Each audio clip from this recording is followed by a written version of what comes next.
Hello and happy Thursday. Hope you guys are all doing well. Just want to share with you a couple of basic things of what we're doing right now. Yes, I understand there are lots of you that probably are wondering whether or not this is still a dead cat bounce like I wrote about a few weeks ago, or if it's in fact the beginning of a new bull market.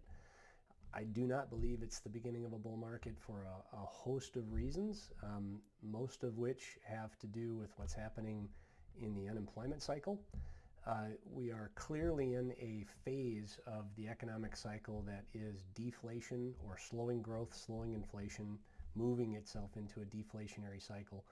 And so because of that, when you're in a deflationary cycle, everything becomes very different and you have to be very cautious about how equity markets function. And so what we've been doing is keeping our core holdings focused on those things that work well within that cycle of the economic phase change, and that is the US dollar, gold, and treasuries.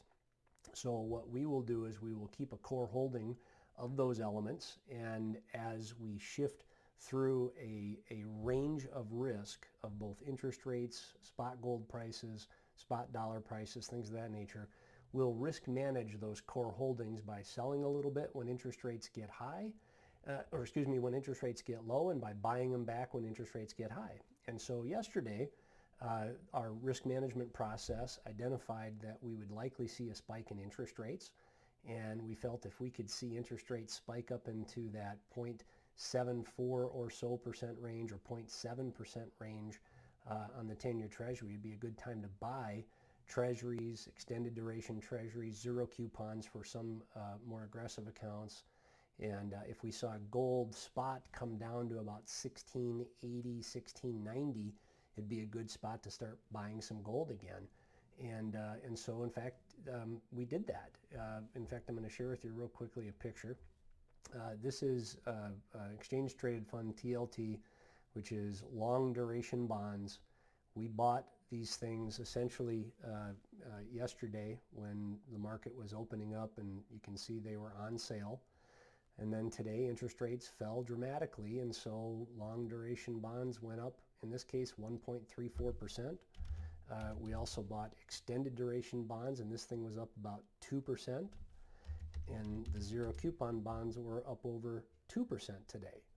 And so you take that in comparison to the equity market, and you say, well, boy, that's a pretty strong bull market move. It is. The bull markets exist in dollars, treasuries, and gold. The bull market does not exist in the S&P 500, and I'm going to share with you a very quick picture of that. This is a weekly picture of the S&P 500. It's still below its highs. If we look at it on a daily, the long-term averages are trending down. We've not seen a higher high be put in yet. This level of 61.8% retracement on the Fibonacci scale is significant. I've talked about that in the past, and I'm not going to bore you with those kinds of things. But the bottom line is that when you're in an economic phase change, we have to be very, very cautious about entering into an equity market that is still trading at an elevated volatility level. Money will always move from high degrees of volatility of asset classes to low degrees of volatility in asset classes. And the U.S. equity market still has a fairly elevated volatility measure, whereas the bond market has a very, very low volatility measure. And so therefore, we're going to look for opportunities to identify when we can book some gains on treasuries and gold and things of that nature. Oh, and I forgot to show you gold. So we bought gold yesterday when it was on sale. Today gold was up 1.5%. And I think chances are we'll see a little bit more out of both of those. I think interest rates probably continue to come down a bit. U.S. Fed funds futures actually traded negative today. So the bond market's pricing in a much, much slower growth environment than what the equity market is pricing in. And the bond market usually gets it right. It got the collapse right. It got the unemployment numbers right. It got a lot of those things right. And so I'm not of the belief that we're at the beginning stages of a new bull market yet, but if in fact we are, don't worry about it. If it's a new bull market, there's going to be lots and lots of opportunity to be able to catch the growth of that as we go through an economic phase change. And the data will tell us whether or not that's happening, and then we'll make shifts accordingly. But remember, we're coming at this from gains. Our most conservative accounts have 4 to 5% gains so far on the year. More aggressive stuff has 11 to 12% gains on the year. You know, we're not like people who have been in passive S&P 500 type funds or growth funds or even value funds. I mean, remember, look at the top 20 positions of most large cap mutual funds and they're all the same. Amazon, Facebook, Google, Visa, MasterCard, Netflix, it's all the same. They all act the same, and so they all start to look like the S&P 500, which is still off 15% from its highs. So we don't need to chase anything. We can be cautious. We can continue to allow ourselves to be more focused in and on things that do not have high degree of volatility, at least on a near-term basis, and provide us an opportunity for some growth along the way. So I'm going to continue to be cautious. I'm not going to bore you with all sorts of graphs and pictures and things tonight. I'd encourage you to read the body of the email that I sent this video with. I think there's some very interesting outtakes that you can use to get a consideration of the perspective that I'm using and why. And I think it'll be helpful for you to understand that cycle and the economic system that we're facing right now.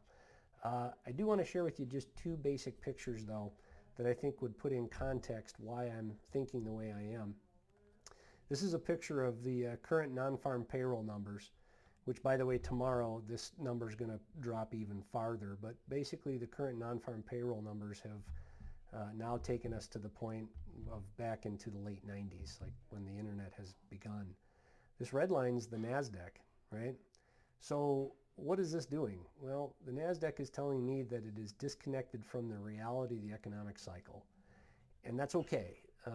What that means is that there's probably a lot of investors who have been caught up in FOMO, the fear of missing out, which, by the way, is uniquely American. In places like Germany and Spain and France and Italy and all sorts of other places that are having massive economic problems, they don't have CNBC and Jim Cramer jumping up and down and tooting on horns telling you that you got to buy U.S. stocks and that it's the only bull market and it's a way to make money and blah, blah, blah. FOMO, fear of missing out, is uniquely American. And so I would strongly suggest that as hard as it is to not have FOMO, don't get FOMO. Let's stay away from the emotion of what might be happening around us at any given time. Don't be afraid of, quote, missing out. And I would refer you back to last week's email that included a picture of the 2000 bear market. These things take a long time to develop and they take a long time to iron themselves out.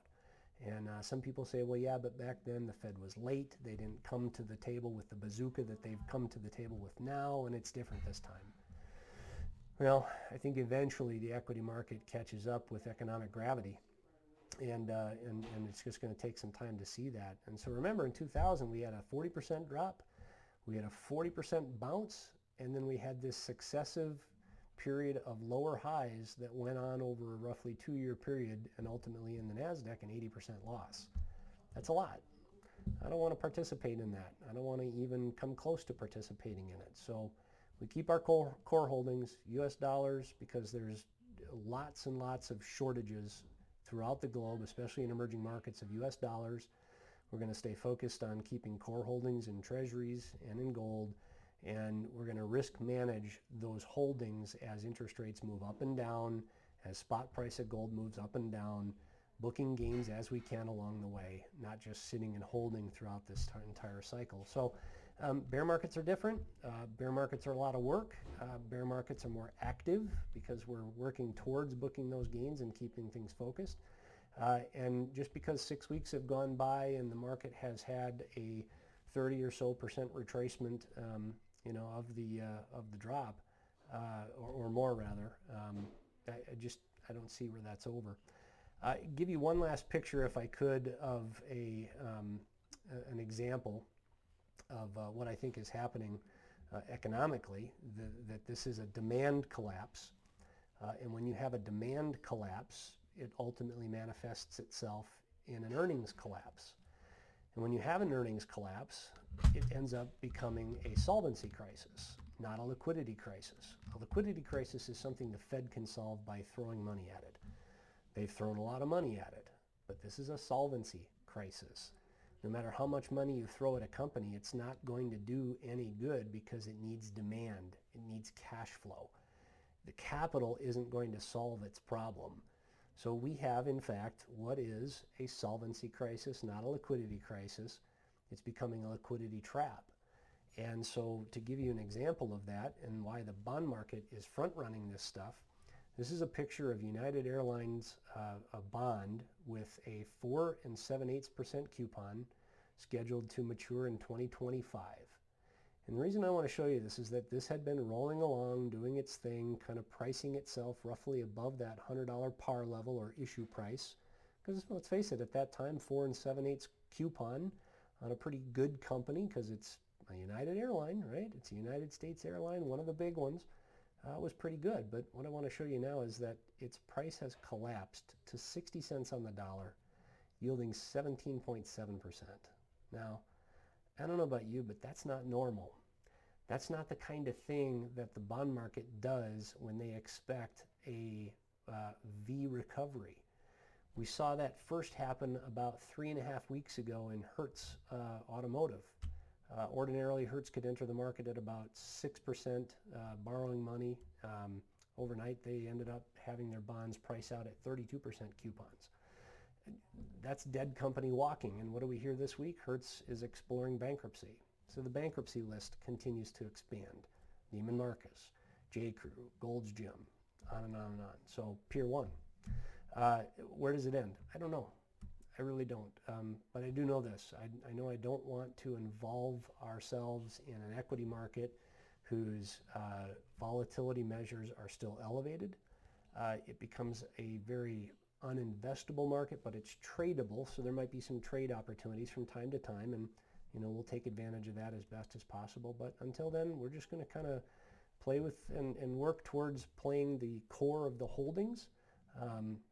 Protect the portfolios, number one goal, number one objective, and then look for the phase change in the economic cycle. And as that phase change happens, then it'll give us the opportunity to make shifts, adjustments, and catch that next bull market. And we're not going to worry about catching a bottom or anything like that. And we're not going to get FOMO. Let's stay away from FOMO. So anyway, if you have any questions, give me a call, 608-354-1977. Email chris@careformywealth.com. As always, I'd love to hear from you. Hope all you guys are doing great and enjoying as best as possible this time in quarantine and staying at home and all that stuff. Maybe a little stir crazy along the way, but hang in there. We're working through it. And as I said, if you have any questions, let me know. Thanks so much. Have a beautiful day.